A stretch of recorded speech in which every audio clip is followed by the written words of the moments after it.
Ndabaramukije Wazalendo yamaze kugara amabarabara yose n'ama axe yose agana muri Baraka. Aha ni mu gihe hari icuka kibi hagati ya Wazalendo na FRDC. Wazalendo bamaze kuronka amakuru ko FRDC igomba kubikora nkuko yabikoze muri Goma no muri Bukavu. Mvuze FRDC muca mwumva ko ari babandi atari abakongomani nyezina canke abatretre muri rusangi. Benshi bariyumvira ngo ngungu bimeze gute. Ndaje ndababwire ku mirongo y'urugamba Wazalendo yakamejeje naho yari yarasavye ko yotera ngungu, kuko ngungu ni mu marembo ya Rubaya yamaze kuronka ubufasha bwo mu kirere aribwo Ahmed Doler canke amadrone n'ibiki, naho twama tuvuga ko eske iki gisirikare muri Kongo kirahari canke kiri mu mpapuro gusa.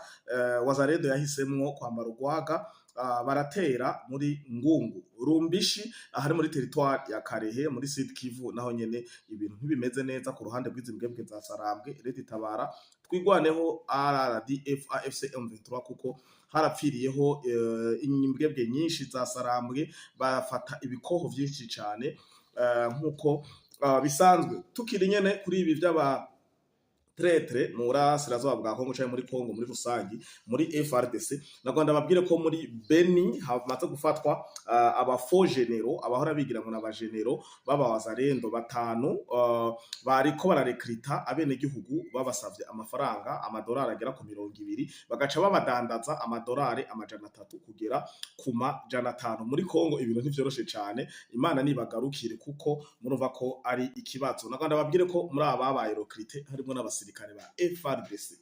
Umusivira akaza akarekrita umusirikare wa FRDC kuri $20, hanyuma agaca agenda akamudandaza 300-500. Iyo babadandaza turaje tuharabire neza na neza hamwe mwido nido inyuma ya kano karuhuko gatoyi.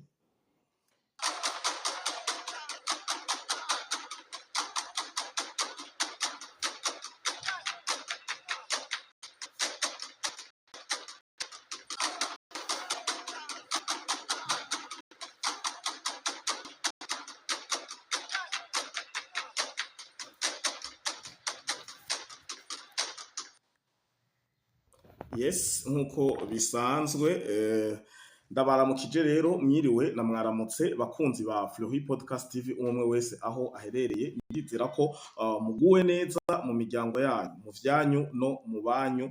Ndabifuriza kugira amagara meza, amafaranga, ubumwe n'iterambere nkuko bisanzwe. Mbandanya nkengurukira mwebwe mudahengeshanya kudukurikirana, mukurikirana ibiganiro, amakuru n'ubusesanguzi bica kuri runo urubuga rwanyu rwa Fleury Podcast TV na Ingoma Magazine. Ndabakengurukira rero mwebwe mudukurikirana muri mu gihugu cyacu ciza cy'u Burundi, mu karere ka EAC, muri Afrika muri rusangi, Aziya, Amerika, Oceani, Iburayi, eka mbere no mu furuka zine zisi. Ku mirongo y'urugamba Tshisekedi nabandanya akora nkuko yaramaze iminsi ariko arakora, sino n'utuduce twumva turiko turagwanirwamwo mu kumva ko Wazalendo yihagaze ko ibintu ntivyoroshe, kuko haramaze kuba hari amakuru menshi ariko aracana ko bamwe mu mbwebwe za FRDC, abatretre ba FRDC bamaze kujya amafaranga bariko baragerageza kuraba ukungene ngo batanga utundi turere nkuko babikoze muri Goma,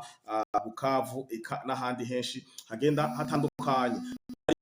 Kidasanzwe rero hagati ya Wazalendo na FRDC kumvo zuko bamwe bavuga ati wapi iki ntigikunda, abandi bakavuga ati iki kirapasa. Uko bigenda kose bimeze gute rero, amayira axe canke inzira zose zigana muri Baraka Wazalendo bamaze kuzugara kuva ku munsi w'ejo.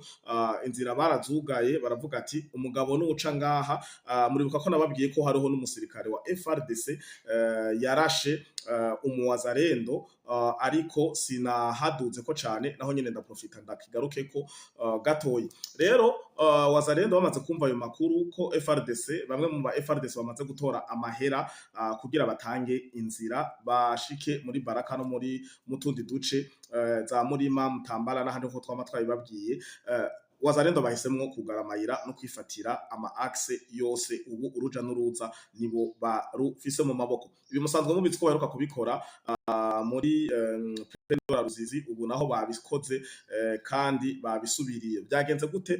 Ngo nuko FRDC ngo bashaka gukora za strategy ngo bari gukoresha canke nkuko basanzwe babikora, barafata bakarasa, bagasema terreur, bagasema akajagari, gusema akajagari mvuge gute, bagateza akajagari hanyuma abenegihugu bakarasa muri Rudavagi nimba arabo bice mbara bagira iki, hama bo nyene bagaca bagaruka bagatangaza ku marezo sosio ngo ako karere kamaze gufatwa na za mbwebwe za Sarambwe kandi aribo bahafise.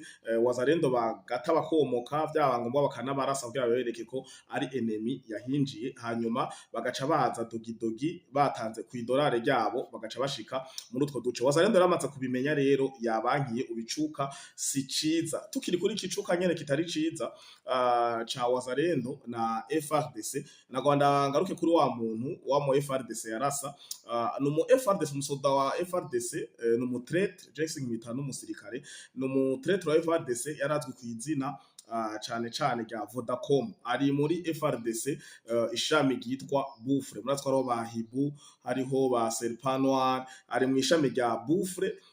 Uyu mugabo yaratwi ku izina rya Vodacom, niwe yarashe Wazalendo bari ku mirongo y'urugamba bapfuye ibinyene byo kuvuga ko badagira aho barikura, kuko nawe nyene ari muri bamwe ngo bamaze gutora iyo note. Ahari mu vyabere muri territoire ya Mwenga kwibarabara rya kabiri rikuru rya Kongo, ivyo bita route nationale nimero ya kabiri muri Sud Kivu. Ibi vyabaye igenekerezo rya 9 ukwezi kw'indwi umwaka wa 2026. Ndabigarutseko parce que kubera bishaje canke ndabigarutse ko cane cane ko bifitaniye isano n'ibiko biraba cane cane hariya ku mirongo y'urugamba, ku ma axe no ku mayira yinjira agenda za Baraka. Iyi ngeso rero FRDC niyihagarike canke Tshisekedi abandanya akora wa muti nyene, nkuko nayo babwiye mu kiganiro nacishije hano. Hari amakuru maze kumva ko hari nabandi bagomba gushirwa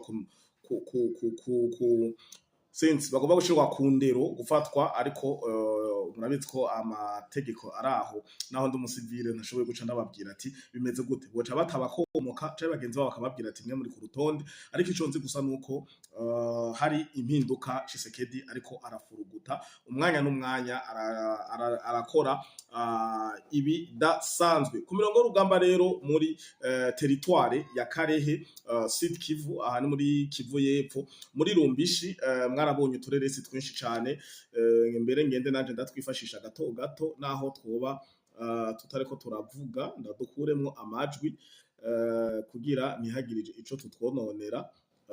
Aka kareresi ngira mwarakabonye, reka ndagure, ni muri territoire ya Karehe aho Wazalendo bigaruriye ibirindiro vyinshi cane vyizi mbwebwe za Sarambwe inyuma yo kuzivugutira umuti udasanzwe. Aka ka video kabona amagrupe canke kuzindi mbuga ziko zirakora ubusesanguzi. Aha ni bimwe mu birindiro bobo bavuga mbere kari etat major yizi mbwebwe za Sarambwe hariya murasirazuba bwa Kongo, bafashe baratwika baraturira.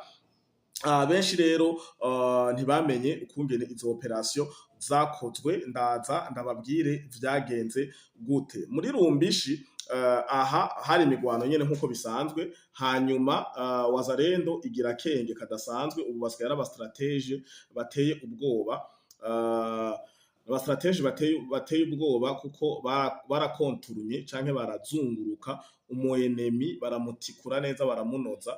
Muranabona ko banafashe n'ibigwanisho bikomeye, ndatwo amareresi mwamwe amaze kuyabona, ariko nuko vyagenze. Hanyuma tukiri ku mirongo y'urugamba nyene nkuko nako ndabibabwira, muri Ngungu Wazalendo bari barasavye ubufasha bwo mu kirere, barasavye ubufasha bwo mu kirere cane cane amadrone n'indege z'intambara, ariko bamaze kubona ko bamwe mu FRDC muri abo bakomanda cane cane muratsi ko haguma havugwa n'umukomanda ajejwe Pendora Rusizi cane cane Uvira Murantunga, aravugwa ko cyane umwikweko udasanzwe nawe nyene sinibaza ko bagiye kumuraba giza canke bagiye kumusiga ari muzima canke yoroherwe kuko hari ibintu ariko arakora bidasanzwe bituma Wazalendo bakora canke bagafata decision zitameze neza. Aha Wazalendo rero barataye y'umutwe muri ngungu baravuga ati twe turagiye mafu hanyuma ikiba nibaza kubona ko niba aba patriote nibaza kubona aho tuzatugejeje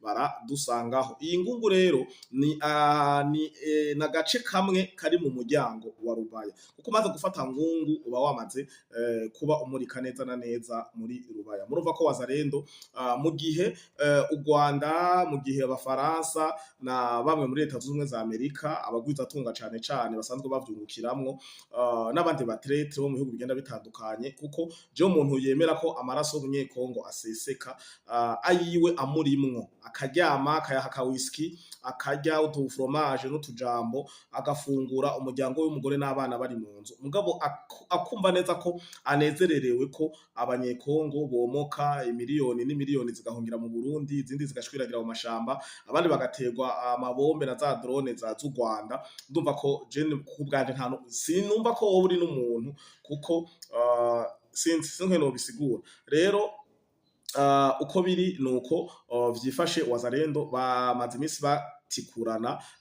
muri ngungu kugira barabe ko bohigarurira amabandanye basonga baja kuri muri Rubaya. Tukiri ku makuru ya FARDC cyaje ku mirongo y'urugamba hari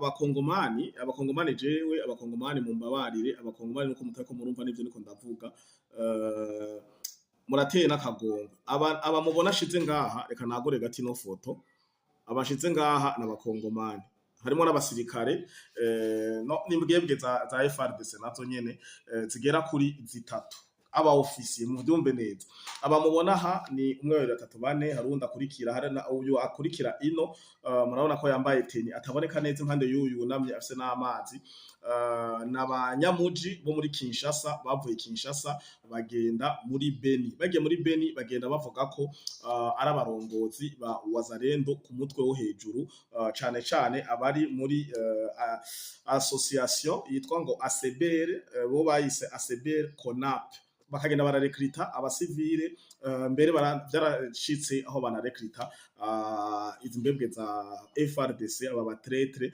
ku mafaranga amadolari 200 gusa bagaca badandaza amadolari amajana 3. Reka inkuru irambuye ndayishire ko hano tujane 5 kuri 5 kugira tuyisome twese turi kumwe. Ubu murabona ko ibintu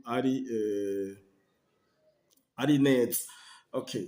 Ubu butumwa buvuga ati muri Beni la peine de mort pour certaines non inibaza ko atariyo itangura. Attends une seconde, je m'excuse turabe non ni ganyene ahubwo ni nyene nari nkumuye. Okay, ni avuga ati sorry, la peine de mort pour certains et 20 ans pour les autres. Ngo igihano cyo gupfa kuri bamwe n'imyaka 20 yo gufungwa ku bandi. Ce verdict rendu ce vendredi soir au rond-point Nyamwisi par le tribunal militaire contre un réseau de 5 faux généraux Wazalendo d'une ACBR appelé CONAP. Ngo baciriye urubanza rwo gupfa bamwe abandi bacigwa imyaka 20. Ibi navyo akaba ari urubanza rwaciwe ikibiriraho na sentare ya gisirikare ku bantu batanu biyita aba general b'Abazalendo ataribo bako barehurikiye muri ACBR canke mwishira hamwe yitwa CONAP bariko bararekrita qui recrutait moyennant l'argent des civils et des officiers FARDC pour des fins inavouées. Babatwara aho batazi kubera ntibamenye ico bagiye kubakoza ariko mu nyuma mu bariko barasamba babasambisha baramenye ko babatwara kubacuruza umwe amadolari amajana 3 n'amajana 5 bivanye ngira kumbure n'ubumenyi ni pete wari ufise muri FARDC. Ces membres de la CBR appelés CONAP sont venus de Kinshasa il y a quelques mois. Baje bava Kinshasa recruter des civils et officiers FARDC à Beni moyennant $20 et pour les grades d'officiers, il les vendait à une somme variant entre 300 et 500 dollars. Ngo aba bantu rero baje bava muri Kinshasa bakarekrita abasivile ku madolari 200. Hanyuma murana ko harimo n'abaofisiye b'aba FRDC, hanyuma bo bacaje kubadandaza amajana 3, amadolari amajana 3 n'amadolari, hagati y'amadolari amajana 3 gushika ku madolari amajana 5. Pour faux bruit et incitation aux militaires à commettre des infractions, c'est la peine de 20 ans de prison ferme prononcée contre le chef de bande, Messier Kasereka Paluku. Umvira izina, Kasereka Paluku Timote Bonheur. Igituma afise ayo mazina yose barabipresiza hano munsi bavuga ko uyu mugabo yarafise amakaranga muntu menshi. Barabura izina ryiwe ry'ukuri, baragerageje gukubita, baragerageza gusambisha, avuge aho akomoka, Kinshasa, abakomoka ko umuryango wiwe n'ibiki bamugireko amatohoza, aranana. Murumva ko afise izina Kasereka Paluku Timote Bonheur. Kirakumbure ni mutoyi wa Mobutu kuko mbona amazina ari maremare nkamwe ya nyakwigendera mu marehemo Mobutu. Ngo identité douteuse retenue par le tribunal vu qu'elle incriminée possède plusieurs cartes avec des identités différentes et n'a pas su donner son village d'origine. Murumva ko bamusanganye amakarata menshi amariko imyidondoro itandukanye, aranka no kuvuga aho akomoka. Idem pour son assistant, nawe nyene urumva ko yitwa umu assistant wiwe, nawe nyene yitwa Kasereka Delson, venu tous de Kinshasa il y a quelques mois pour installer des bureaux à Beni, non au nom de Wazalendo. Murumva ko amazina ba Kasereka ngira na gakode canke sinzi kumure baba baravukana, mugumva ko hari ico bahuriye ko umushefu n'umu assistant baje ku installer bureau muri Beni kugira bagume barekrita abo bantu mu izina rya Wazalendo. Ces derniers se faisaient passer respectivement comme chef étant le chef d'état-major. Umwe yigira ngo chef d'état-major général et coordinateur de Wazalendo en République démocratique du Congo, et undi nawe akigira umu assistant. Le réseau passait déjà dans les services d'assiette de l'État, dans le DGA et autres pour récolter les fonds au nom de Wazalendo. Ngo aba bagabo bari bamaze kugira no muri DGA ya FRDC, bagenda baregeranya ivyo kurya, bagenda begeranya amafond ubufasha ku izina rya Wazalendo. Murumva ko ibintu hamwe je ndavuga ati ibintu biratwenza, kuko je sinumva ukungene naho Kongo ari nini umuntu yovuga ati ngo n'umukuru wa Wazalendo, naje ubwanje ndi hano Wazalendo ndabazi. Baravuga ngo des fonds au nom de Wazalendo engagés au front avec la bénédiction d'un certain Joseph Zagabe étant le président de la CBR. Uyu nawe akaba ari we arongoye CONAP, umwe akaba ari mu coordinateur, undi akaba mu chef d'état major, undi akaba mu assistant. Le tribunal militaire siégera en matière de flagrance siégeant en matière de flagrance vient de condamner également 3 officiers FARDC recrutés par la CBR CONAP, Baba Escroc, et faisaient passer comme généraux de Wazalendo à la peine de mort. Baba FARDC wacha bacira urubanza rwo gupfa kuko biranditswe mu mategeko ya gisirikare pour désertion simple et violation de consignes en période de l'état de siège. Ibi rero aba bagabo batatu baba FARDC ka byarangiye bacira urubanza rwo gupfa, sinzi bazobaniga, sinzi bazobica, sinzi bazokora gute, ariko urubanza rwo gupfa muri Kongo gogo rurahari. Muribuka ko na Joseph Kabila barumuciriye, muribuka n'aba bakuruna ko baba rigase bagera ku 8. Rero muri Kongo birarekuwe. En réaction, Riki Paluku Egi Ngabo, respectivement vice-président et porte-parole du synergie de VDP Wazalendo, engagé au front ayant pris part à ces audiences. Ngo Riki Paluku na Ngabo ba vice-président wa VDP Wazalendo turayizi, ngo naho nyene nabo nyene niho bari baranezererewe kandi barahimbawe n'ukungene urubanza rwagenze. Ngo salue l'engagement des services de sécurité et de justice pour l'initiative de traquer tous ces faux Wazalendo. Les faux Wazalendo barahari, kandi nukubandanya umuntu bagenda ko ubunono niko bashikirije, qui sont au service de l'ennemi visant à ternir l'image des vaillants Wazalendo qui se battent jour et nuit aux côtés des FARDC. Bon, tutarandiriye cyane nababwire ko kandi ndanditse ko munabizi izi mbwebwe za Sarambwe RDF Red Tabara twigwaneho iyo bari muri Amazone bokifye Bukavu na Goma n'utundi duce kumbure baba barimo mwumva nkako bari za Rubaya iyo bashaka kuyiba bagomba kuyiba nk'iduka ry'iwanje barabanza bakirasisha baragenda bagatora umwe mu bafashwe mu bakongomani bari umusore nimba wagaragaye nabi uwo basanzwe bafise mu gasho hama bakamwambika ivyo bihutu vy'abawazarendo nyihanganire bakamwambika ibihutu vy'abawazarendo hanyuma bagaca biba bahejeje kwiba bagaca barasa amasasu bahejeje kurasa amasasu bagaca bamurasa nawe bahejeje kumurasa ibi bintu baba bamaze kubitwara bagaca barereta bene gihugu acabwa ati twashitse nimusohoke murabe bene amaduka mu verifye ko mutibwe n'ibindi hamara igihugu basohoka bagasohoka basanga izi mbwebwe za Sarambwe nizo zihari umuntu aryamye hasi mwabonye wazarendo nimwe mubabika nimwe mutatubwira aho bari baguma babiba erererere nibo batwica nibo bagira ukuntu rero bene gihugu nabo mu mutwe acabwa ati bwande turafise abatabazi vyavure kumbe uyo nuzize ko bagomba kwiba ibiro bingahe vy'umunyu kumbura makoto kumbura gafu aho babonye agafarini yo urambe babizi ko inzara iri mu bintu bikunda gutuma izi mbwebwe za Sarambwe abo zafashe ku nguvu baba arabakongomani bagira batoroka kumvo z'inzara n'ibindi byinshi murabizi Rumanga bo hariya mu amasantre ya formation yabo ko batoroka kubwinshi uko niko vyifashe ku mirongo y'urugamba ndagaruka mu kanya ndabazaniye amakuru yo mu Minembwe neza na neza turiko turayegeranya tubabwira precisement vyifashe gute ariko hamwe n'ivyo reka dufate akanya kuko ejo nababwiye bijanye n'urugendo rwa Sergei Lavrov asanzwe ari umushikiranganje ajejwe imigenderanire myiza y'Uburusiya n'ibindi bihugu canke amakungu yakira mu gihugu cacu ciza c'u Burundi ku munsi w'ejo igenekerezo rya 10 yakirwa n'umushikiranganje mugenzi we ajejwe imigenderanire y'u Burundi n'amakungu hanyuma nkuko nari nababwiye aca yakirwa ku kirimba n'umukuru w'igihugu aho ivyo bayaze nkeneye ko tuvyiyumvira hano kugira mu vyumve 5 bishikirizwa n'umuvugizi w'umukuru w'igihugu ariwe Nancy umuvugizi mushasha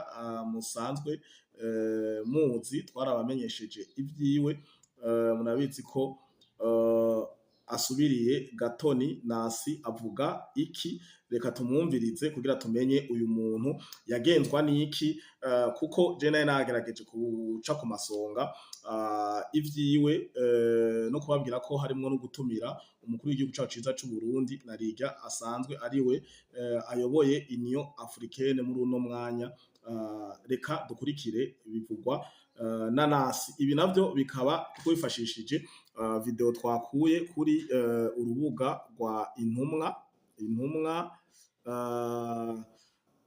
reka tubushire hano kugira dukurikirane Icubahiro Evariste Ndayishimiye umukuru w'igihugu cacu c'u Burundi akaba n'umukuru w'ishirahamwe ry'ibihugu by'ubumwe bwa Afurika aje guha umubonano Sergei Lavrov nawe n'umushikiranganje ajejwe imigenderanire n'amakungu y'Uburusiya umubonano waberenga ku kirimba kwa Ntayirushatsi baganiriye ku bijanye no gutsinda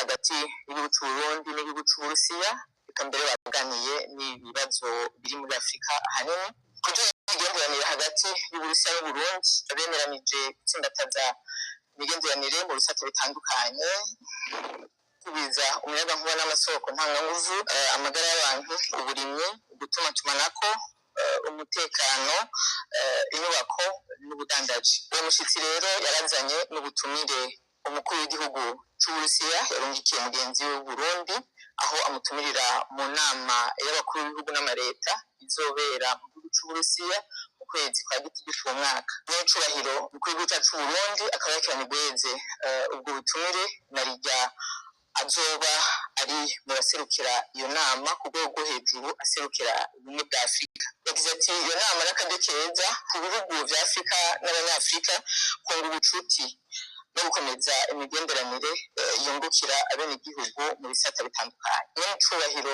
umukuru w'igihugu cacu c'Uburundi yashikirije kandi aho Afrika ihagaze ku bijanye n'igisabo co guserukirwa birushirije mu nama y'umutekano y'ishirahamwe mpuzamakungu ONU.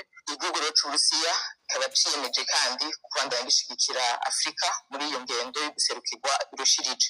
Ku bindi bibazo bihanze Afrika baganiriye ku bijanye n'umutekano mu buseruko bw'igihugu ca Congo, baganiriye kandi ku bijanye n'iterabwoba riri mu gice ca Sahel, baraganira kandi n'ibijanye n'ikiza Ebola, aho bashoboye kumvikana n'uwo mushitsi igihugu c'Uburusiya kigiye guterera ibipimo vy'iyo ngwara kugira ngo ntibandanye isinzikaza abenegihugu ba Afrika.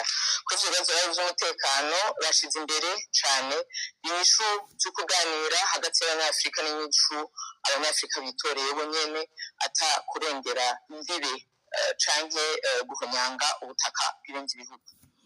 Yes, Nasi Mutoni Ninette murakoze cyane gutanga uno muco kuko ni benshi kumbure bo batari bwagira amahirwe yo guhura n'ino video canke bo baba bamaze kubibona ku zindi mbuga mu ncamake mwumvise ko yavunaguye nk'umuvugizi nyene ivyayazwe nivyo, hari uburimwe n'ubworozi, hari ibijanye n'umutekano ucamwumva ko ari kwivuna abansi na babandi bakunda kuvuga ngo dukoresha ibigwanisho bishaje ngo vyo muri 1980 none kataraza kuvyiteka kuvyitega.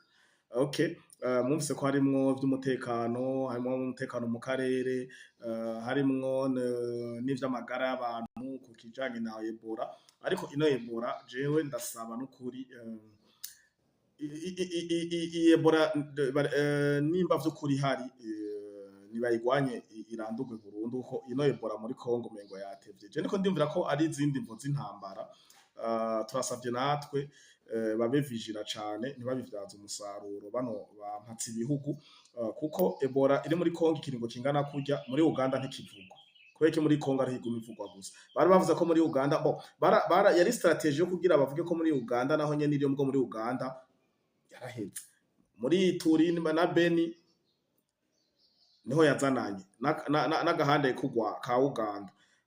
Goma numva ngo vyabaye wandabaga mbona imisada nimba atari yo nzira yo kuzanamo ibigwanisho. Je iki kintu ndakivuga nirengane nimba atari yo nzira ya MONUSCO canke aba bigira ngo naba aide humanitaire bazanamo ibigwanisho.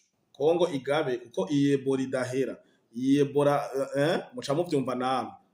Ebola n'ubwa mbere matse kiringo kingana uko uye muri Congo kuko si ubwa mbere ije muri Congo. Rero nimba ihari vy'ukuri nibayigwanye burundu nimba naho ari bindi naho tubimenye. Nasi aheje gusibanura ico Sergei Lavrov yaje gukora mu gihugu cacu ciza c'u Burundi. Reka rero ndabipfuriza isabato nziza n'umunsi wa gatandatu, ndabipfuriza n'imanza nziza ku Barundi mwese kuko musanzwe mubizi ko hano iwacu mu gihugu cacu ciza c'u Burundi imanza kabisa turazitaba. Ku wa gatandatu udakwesheje urakwa, uraganduka ugaca ku mazi ukabatizwa ugakomezwa, ugasangira ukagira anniversaire y'amavuko y'ubugeni n'ibindi vyinshi bigenda bitandukanye. Mu Burundi turasabana, imanza turazitaba n'ibindi vyinshi bigenda bitandukanye. Ariko uyu n'umunsi w'isabato, abasabato bobo bari guhimbaza Imana, baza kugaruka isaha 12 niho baza kugaruka muri mood ya misi yose, mood y'akazi n'ibindi vyinshi bitandukanye. Rero ndabakengurukire ndabipfuriza kugira weekend nziza. Reka turangize kino kiganiro nkuko bisanzwe na kano.